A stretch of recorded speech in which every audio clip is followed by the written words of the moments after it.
ሓንቲ መኪና ኣብ መንገዲ እንዳኸደት ከላ ናይ ጀርመን ወታደራት ይረኽብዋ እሞ ኣይሁዳውያን ዝኾኑ ካብዛ መኪና ውሪዶም ክቐትልዎም ይጅምሩ። ኩሎም ኣይሁዳውያን ክቐተሉ ከለዉ ጀል ግን ከይተተኮሰሉ ቀዲሙ ይወድቕ እሞ ህይወቱ የድሕን። እንተኾነ ግን ሓደ ወታደር ስለ ዝረኣዮ ዳግማይ ንኽቕተል ናብ ቅድሚት የውፅኦ።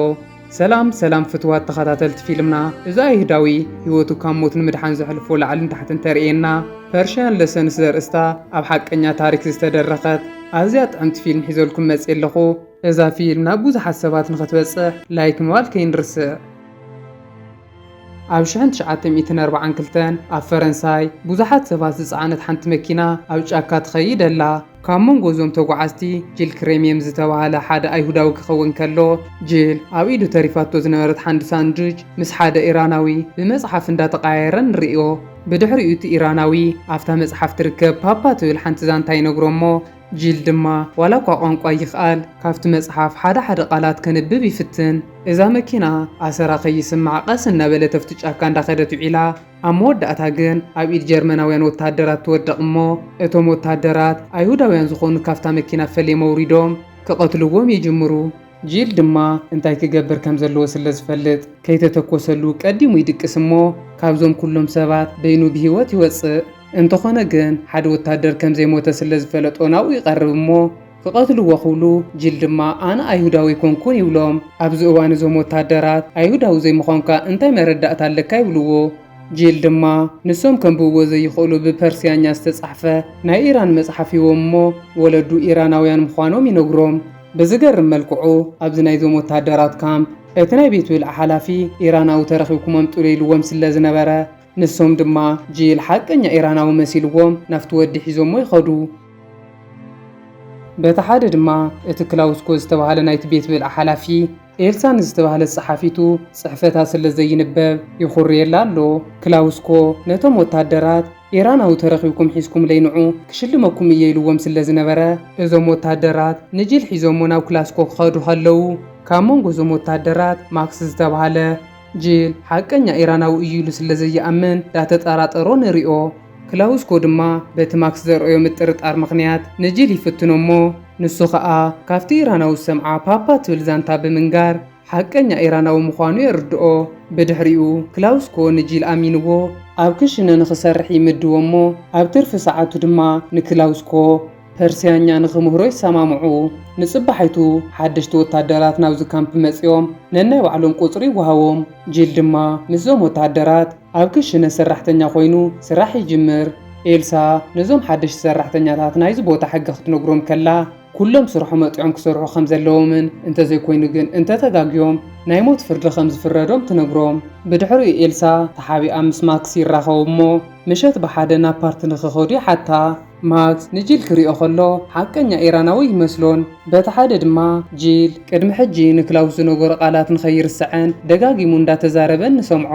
ብተወሳኺ ድማ ምሸት ክራኸቡ ከለዎ ሓደሽቲ ቃላት ክነግሮ ስለ ዘለዎ ሸሓነታት እንትጋጮ ብዝሰምዖ ድምፂ ሓደሽቲ ቃላት ክፈጥር ይጅምር። ኣብ መወዳእታ ጂል ናብ ክላውስ ይውሰድ እሞ ንክላውስ ንምንታይ ክሳብ ክንዲዙይ ፐርስያኛ ክፈልጥ ከም ዝደሊ ሓቶ። ክላውስ ድማ ኣብ ኢራን ሓው ከም ዘለዎን እዚ ኩናት ምስ ተወደአ ድማ ናብ ሓው ናብ ኢራን ከይዱ ኣብኡ ቤት ብልዒ ከፊቱ ክሰርሕ ከም ዝደሊ ይነግሮ። ክላውስ ኣብ መዓልቲ 6 ቃላት ብምሽምዳድ ኣብዛ ዓመት ንፉዕ ናይ ፐርስያኛ ተዛራቢ ክኸውን እዩ ድሌቱ። ብድሕሪኡ ብትልሞ መሰረት ጂል 6 ቃላት ምሂርዎ ይኸድ። ምሸት ጂል ናብ ክላሱ ምስ ኣተወ ድማ ኣብ ዓራቱ ተገዲሙ እተን ንክላውስኮ ዝነገሩ ቃላት ንሱ እውን ንኸይርስዐ እንዳደጋገመ ንሪኦ። ንጽባሒቱ ንግሆ ክላውስኮ ናብ ኦፊሱ ምስ ኣተወ እተን ትማሊ ጂል ዝመሃሮ ቃላት ከንብበን ይጅምር። ኣብዚ እዋን ማክስ ናብኡ ይመጽእ እሞ ጂል ኣይሁዳዊ ምዃኑ ነጊሩ ንኸእምኖ ይፍትን።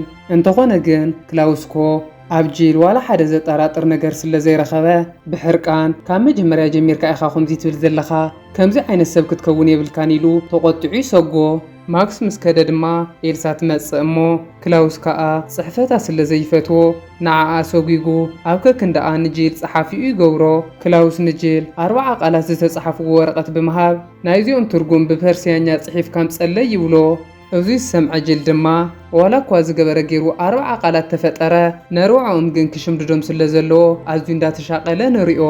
በቲ ሓደ ድማ ኣብ ምሳሕ ሰዓት ኤልሳ ንማክስ ትረኽቦ እሞ ካብ ስራሕ ከም ዝተሰጎጎትን ኣብ ከክንዳኣ ድማ ጂል ናብቲ ስራሕ ከም ዝኣተወ ትነግሮ። እዚ ዝሰምዐ ማክስ ኣዝዩ ሓሪቑ ንጂል ንኽቆትሎ ይውስን። እንተኾነ ግን ንጂል እንተቐቲልካዮ ክላውስ ፈሊጡ ክቐትለካ እዩ ትብሎ እሞ ኣብ መወዳእታ ኤልሳ ካብዚ ከባቢ ንኽሰጎ ሓሳብ ተቕርበሉ። ማክስ እውን በዚ ሓሳብ ተሰማሚዑ ንጂል ክከታተሎ ይጅምር እሞ ካብ ዕለታት ሓደ መዓልቲ ጉሓፍ ንኽጉሕፍ ምስ ወፀ ማክስ ድማ ክላሽኑ ሒዙ ደድሕሪኡ ስዒቡ ካብዚ ቦታ ጠፊኡ ንኽኸይድ ይነግሮ። ሽዑ ጂል ኣዝዩ ፈሪሑ ከምታ ዝተነገረቶ ብጫካ ጫካ ኣምሊጡ ክኸይድ ይጅምር እሞ ኣብ መንጎ ግን ሓደ ሃዳናይ ስለ ዝረኸቦ ደው የብሎ።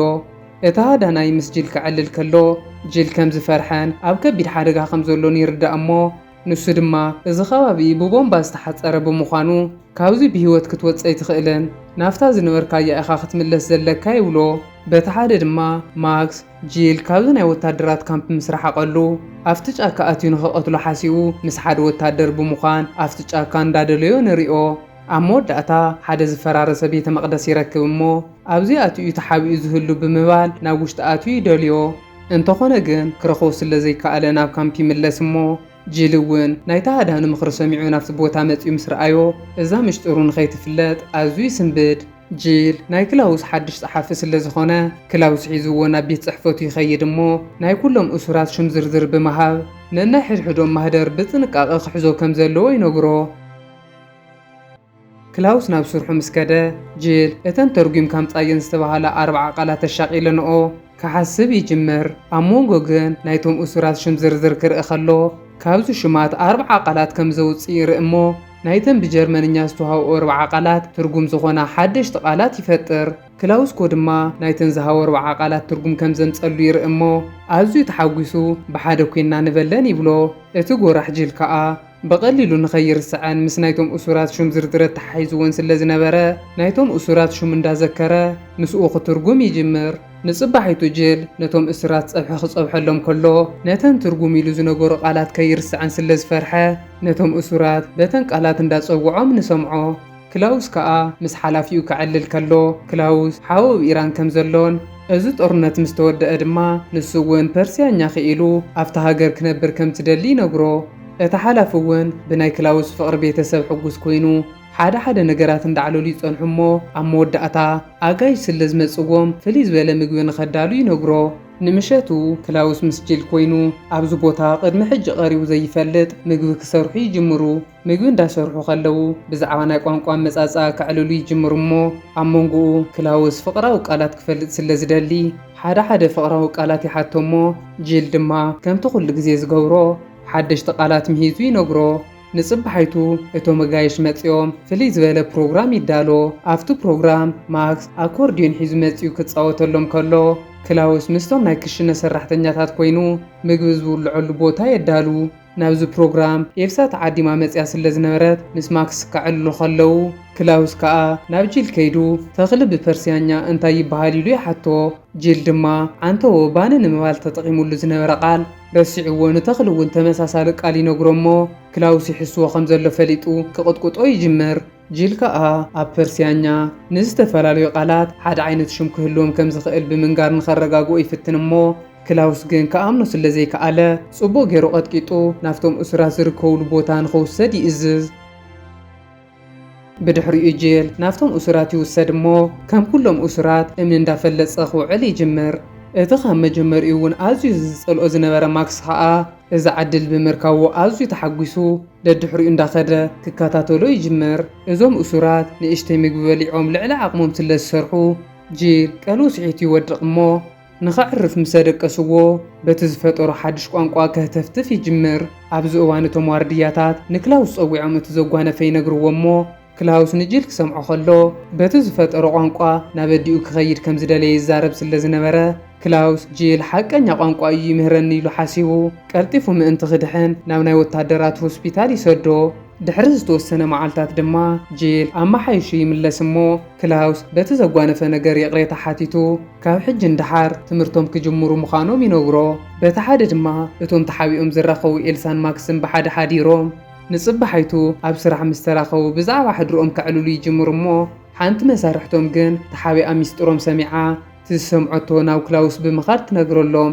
በቲ ሓደ ድማ ሓላፊኡ ንክላውስ ኣብ መንጎ ክላውስን ጂልን ዘሎ ርክብ ስለ ዝሰምዐ ንክላውስ ፀዊዑ ንምንታይ ንጂል ምስኡ ክሰርሕ ከም ዝገበሮን ጂል ድማ ታራ እሱር ስለ ዝኾነ መዓልቱ ምስ ኣኸለ ክቕተል ምዃኑ ይነግሮ እሞ ክላውስ ግን ምስ ጂል ዘለዎ ርክብ ነጊሩ ጂል ብፍርቂ ጎኑ ኢራናዊ ስለ ዝኾነ ንኸይቕተል ይምሕፀኖ። እንተኾነ ግን እዚ ኣዛዚ ስለ ዘይኣመነሉ ኣብ ቀረባ መዓልቲ ጂል ክቕተል ምዃኑ ይነግሮ። ንምሸቱ ከምቲ ኩሉ ግዜ ዝገብርዎ ክላውስን ጂልን ንኽመሃሩ ይራኸቡ እሞ ብዙሕ ቃላት ስለ ትፈልጥ እዞም ቃላት ኣገጣጢምካ እስኪ ሙሉእ ሓሳብ ተዛረብ ይብሎ። ክላውስ እውን ጽቡቕ ክሽምድድ ጀሚሩ ስለ ዝነበረ ነዞም ቃላት እተሓሒዙ ብዛዕባ ስድራ ቤቱ ሓደ ነገር ክዛረብ ይጅምር። ኣብ መወዳእታ ድማ ክላውስ ሓላፍየ ብዛዕባኻ ስለ ዝፈለጠ ኣብ ቀረባ መዓልቲ ክትቅተል ምዃንካ ነጊሩኒ እንተኾነ ግን ኣይኮነን ዶ ንስኻ ዝኾነ ይኹን ሰብ እውን ክቕተል ስለ ዘይደሊ ንኸይረኽቡኻ ጽባሕ ክሓብአካ እየ ይብሎ። ንጽባሒቱ ጂል ክቕተል ስለ ዝተፈረዶ ኤልሳ ናብ ስርሓ ትምለስ እሞ ናይቶም ዝቕተሉ ሰባት ሽም ዝርዝር ክትጽሕፍ ትጅምር። ክላውስ ግን ንኤልሳ ስለ ዘይኣምና ባዕለ እየ ዝጽሕፎም ኢሉ እቲ ወረቐት ይቕበላ እሞ ብዝገርም መልክዑ እቲ ወረቐት ጂል ሓደሽቲ ቃላት ዝፈጠረሉ ክኸውን ከሎ እንተኾነ ግን ሳላ ዕድል ዝገበረ እቶም ሓደሽቲ ቃላት ብመስመርያ ተጸቒጦም ክላውስ ኬስ ተብህለሎም ይሓልፍ። ንጽባሒቱ እቲ ናይ ወታደር ኣዛዚ ይመጽእ እሞ ንኤልሳ ናብ ጦር ግንባር ክትከይድ ምዃናን ኣብኡ ድማ ካብዚ ዝሐሸ ዕድል ክትረክብ ከም ትኽእል ይነግራ። በቲ ሓደ ድማ ክላውስ ንጂል እቶም ሓለፍቲ ንኸይርእይዎ ካብዚ ቦታ ርሒቑ ንኽውዕል ይነግሮ እሞ ጂል እንዳወፀ ከሎ ማክስ ይረኽቦ። ማክስ ሕጂ እውን ንጂል ብሕማቕ ዓይኒ እዩ ዝሪኦ። ንሱ ግን ኣብ ቀረባ መዓልቲ ክመውት ስለ ዝኽእል ተስፋ ቆሪፁ ብንዕቐት ሓሊፍዎ ንደገ ይወፅእ እሞ ኣብ ደገ ድማ ብጨርቂ ዝተሰርሐት ባምቡላ ሪኡ ናይ ሓደ ዝሞተ ቆልዓ እያ ትኸውን ብምባል ኣልዒልዋ ይኸድ። ብድሕሪኡ ድሕሪ ንእሽተይ ጻንሒት ብዙሓት ሓደሽቲ እሱራት ናብዚ ቦታ ይመጽእ እሞ ጂል ድማ ፀብሒ ክፀብሐሎም ከሎ ካብ ሽሞም ስራሕ፣ ጥሜት፣ ትዕግስትን ተስፋን ዝብሉ ሓደሽቲ ቃላት ይፈጥር። ንምሸቱ ድማ ከምታ ዝተለመደት ምስ ክላውስ ትምህርቶም ገይሮም ናብ መደቀሲኡ ክኸይድ ከሎ ክልተ ጣልያናውያን ኣሕዋት ምስኡ ተመዲቦም ይረክብ። ንጽባሒቱ ብስራሕ ከለው ዓቕሙ ውሒድዎ ዝተኣዘዞ ጽቡቕ ገይሩ ክሰርሕ ስለ ዘይከኣለ እቲ ንእሽተይ ጣልያናዊ ክውቃዕ ከሎ ሓው ድማ ዓይኑ እንዳረኣየ ምኽኣል ኣውይዎ ከገላግሎ ስለ ዝፈተነ ንሱ እውን ይውቃዕ። ጂል ድማ ምስ ክላውስ ምስ ተራኸቡ በዛ ሓድሽ ቋንቋኦም ግጥሚ ገጢሙ የስምዖ እሞ ክላውስ ተሓጒሱ ምግቢ ይህቦ። ሽዑ ክላውስ እቲ ጣልያን ክውቃዕ ከሎ ርእይዎ ኣደንጊፅዎ ስለ ዝነበረ እቲ ዝተዋህቡ ምግቢ ሒዙሉ ይኸይድ እሞ እቲ ዓብዪ ጣልያናዊ ድማ ሓው ናብ ስድርኡ ሒዙ ናይ ምኻድ ሓላፍነት ከም ዘለዎን ሓው ብጥሜት ንኸይመውት ስለ ዝሓገዞ ድማ በዓል ዕዱኡ ምዃኑ ነጊሩ የምስግኖ። ንምሸቱ ሓድሽቲ እሱራት ናብዚ ቦታ ይመጽእ እሞ ማክስ ነዞም እሱራት ክፍትሾም ከሎ ናይ እንግሊዝ ወታደራት ክዳን ዝተኸደነ ሓደ ወዲ ይረክብ። ሽዑ ማስክ ነዚ ወዲ ጽቡቕ ገይሩ ክምርምሮ ከሎ እዚ ወዲ እንግሊዛዊ ዘይኮነስ ኢራናዊ ምዃኑ ይፈልጥ እሞ ናይ ጂል ሕቡእ ተግባር ዘቃልዐሉ ዕድል ስለ ዝረኸበ ኣዝዩ ተሓጒሱ ሒዝዎ ይኸድ። ብድሕሪኡ ናብ ክሽነ ኸይዱ ንጂል ድሕሪ ሕጂ እንዳታለልካ ትነብረሉ መዓልቲ ኣውኪዑ እዩ ብምባል ዳንገላትዕ ሒዝዎ ይወፅእ እሞ ናብቲ ኢራናዊ ክወስዶ ከሎ ብዝገርም መልክዑ ግን እቲ ኢራናዊ ሞይቱ ይጸንሖ። ሽዑ ማስክ ኣዝዩ ሓሪቑ ንጂል ከቕጥቅጦ ይጅምር እሞ ኣብዚ እዋን እቲ ዓብዪ ጣልያናዊ ጂል ሕዚንዎ ጂል ዋላ ሓደ ዝገበሮ ከምዘየለን ነቲ ኢራናዊ ዝቐተሎ ንሱ ምዃኑ ይዛረብ። ማክስ ድማ እታ ዝረኸባ ዕድል ስለ ዘባላሸወሉ ኣዝዩ ሓሪቑ ነዚ ጣልያናዊ ተኩሱ ይቆትሎ። በቲ ሓደ ድማ እቶም ናይ ወታደር ኣዘዝቲ ብሓደ ተኣኪቦም ካዕልሉ ከለዉ ጸላእ እንዳደፍአ ይመጽእ ከም ዘሎ ይሰምዑ እሞ ብሕርቃን ክሳብ ዝሰኽሩ ይሰትዩ። ክላውስ እውን ምስ ሓለፍቱ ኮይኑ ብሕርቃን እንዳሰተየ ይምስእ እሞ ኣብ መጠረሽታ ናፍታ ምስ ጂል ንኽመሃሩ ዝተቋፀሩላ ቦታ ይመጽእ።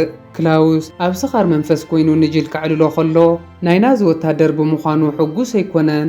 ብተወሳኺ ድማ ሓው ናይ ናዚ ደጋፊ ስለ ዘይኮነ ናብ ኢራን ንዓና ኢልዎ ብምንባሩን እንተኾነ ግን ኣብዚ ናይ ናዚ ወታደር ስለ ዝኾነ ሓውን ተፈሊጡ የቕሬታ ከም ዘይገብረሉ ይነግሮ።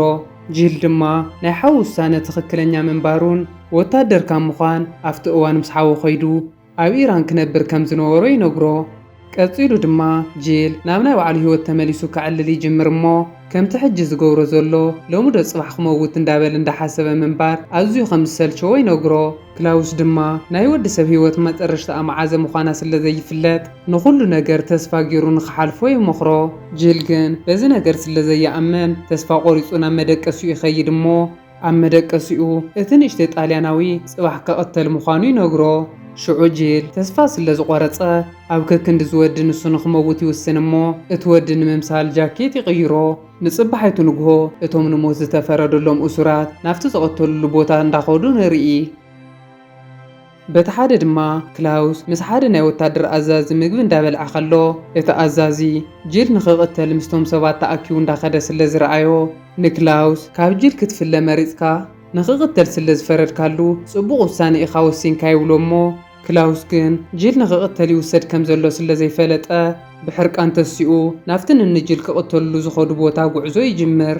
ኣብ መወዳእታ ናፍቲ ቦታ ምስ በጽሐ ድማ ነቶም ዝሕልዎም ዝነበሩ ዋርድያታት ብሽጉጥ ኣፈራሪሑ ንጅል ሒዝዎ ይምለስ እሞ ንሓደ ጣልያናዊ እሱር ክብል ምስዞም ሹም ዘይብሎም ሰባት ንኽመውት ክመርጽ ከም ዘይነበሮ ይነግሮ።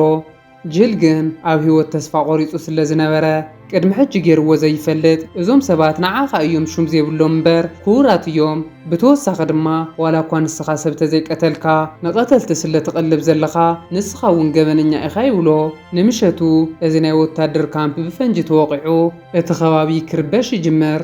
ኣብዚ እዋን እቲ ናይ ወታደር ኣዛዚ ነቶም ተሪፎም ዘለዉ ንኹሎም ወታደራት ንኽቕተሉ ክእዝዝ ከሎ ክላውስ ድማ ኣብ ልዕሊ ወታደራዊ ክዳኑ ናይ ሲቪል ክዳኑ ይኽደን እሞ ገንዘብን ሓደ ዘድልይዎ ክባራት ኣቑሑትን ሒዙ ንጅል ሒዝዎ ካብዚ ካምፕ ወፂኡ ይኸድ። ማክስ ድማ ክላውስ ንጅል ሒዝዎ ካብዚ ካምፕ እንዳወፀ ሪኡ ናፍቲ ናይ ወታደር ኣዛዚ ክሕሱ ይኸይድ እሞ እቲ ኣዛዚ ግን ጸላእቲ ስለ ዝመፁ ተስፋ ቆሪጹ ናይቶም ኣብዙ ተኣሲሮም ዝነበሩ ናይቶም ዝተቐተሉን ሽም ዝርዝር እንዳቃጸለ ይጸንሖ። ብድሕሪኡ ዝኣዛዚ ንሱ እውን ካብዚ ቦታ ኸመለጥ ስለ ዝሓሰበ ንማክስ ናይዚ ቦታ ኩሉ ሓላፍነት ይህቦ እሞ ሓዲግዎ ይኸድ። በቲ ሓደ ድማ ክላውስን ጅልን ካብዚ ቦታ ወፂኦም ናብ ሓደ በረኻ ይኸዱ እሞ ሽዑ ክላውስ ብውሽጢ ተኸዲንዎ ዝነበረ ወታደራዊ ክዳን ወፂኡ ናይ ታራ ሰብ ክዳን ይኽደን። ቀፂሉ ድማ ንሱ ናብ ኢራን ክኸይድ ከም ዝደሊ ይነግሮ እሞ ጅል ግን ጸላእቲ ዝመፁ ተሃልዮም ነፃነት ክረክብ ስለ ዝኾነ ኣብዚ ከባቢ ንኽጸንሕ ይውስን። ኣብ መወዳእታ ክልቲኦም ተሰናቢቶም ናብ ዝተፈላለየ ኣንፈት ይኸዱ እሞ ክላውስ ፓስፖርት ስለ ዝነበሮ ነፋሪት ገይሩ ናብ ኢራን ይኸድ። ክላውስ ናብ ኢራን ምስ ኣተወ በቲ ጅል ዝመሃሮ ፐርስያኛ ተጠቂሙ ምስቶም ወታደራት ክዕልል ይፍትን እሞ እንተኾነ ግን እቲ ቋንቋ ትኽክለኛ ፐርስያኛ ቋንቋ ስለ ዘይኮነ እቶም ወታደራት እንታይ እዩ ዝብል ዘሎ ኢሎም ኣፍጢጦም ይርእይዎ። በዚ ምኽንያት ድማ ኣብ መጨረሽታ ክላውስ ጅል ይላገጸሉ ከም ዝነበረ ይፈልጥ። በቲ ሓደ ድማ ጅል ናፍቲ ቅድሚ ሕጂ ተኣሲሩሉ ዝነበረ ናይ ወታደር ካምፕ ይምለስ እሞ ነቲ ቦታ ናይ ጸላእቲ ወታደራት ተቆጻጺሮ እሞ ጅል ምስ ሓደ ናይ ወታደር ኣዛዚ ኮፍ ኢሉ ንሪኦ። እዞም ወታደራት በዝሒ ናይ ኣብዙ ተኣሲሮም ዝተቐተሉ ሰባት ከጻርዩ ከለዉ ኩሉ ወረቓቕቲ ስለ ዝተቓጸለ ሓበሬታ ዝረኽብሉ መንገዲ ይስእኑ እሞ ንጅል ናይ ዝተወሰኑ ሰባት ሽም ዝርዝር ትፈልጥ ኮይንካ ንገረና ኢሎም ይሓትዎ። ጅል ከዓ ርእሱ ይንቕንቕ እሞ ናይ 2840 ሰባት ሽም ዝርዝር ከም ዝፈልጥ ይነግሮም። ኣብዚ እዋን ኩሎም ኣብቲ ቦታ ዝነበሩ ወታደራት ሰንቢዶም ግልጽ ክብሉ ከለዉ ጅል ግን ብህይወት ንኽነብር ቋንቋ ኣብ ዝመሃዘሉ እዋን ናይ ኩሎም ሹም ስለ ዝሸምደዶ ሓደ ኢሉ ናይ ኩሎም በብታራ ሹም ክነግሮም ይጅምር። ኣብ ናይ ፊልምና ናይ መጨረሽታ ትርኢት ጅል እዚ ኩሉ ገበን ምስ ኣቃልዐ ካብቲ ቤት ማእሰርቲ ወፂኡ ብሓደ ጫካ እንዳኸደ ዳረኣና ፊልምና ትውዳእ። ፍትዋት ተኸታተልቲ ፊልምና ህይወትካ ንኽተድሕን ክትብል ዘይግበር ነገር የለን። ከም ናይ ዙይ ግን መኻኣልኩም ዋደ ይመስለኩም?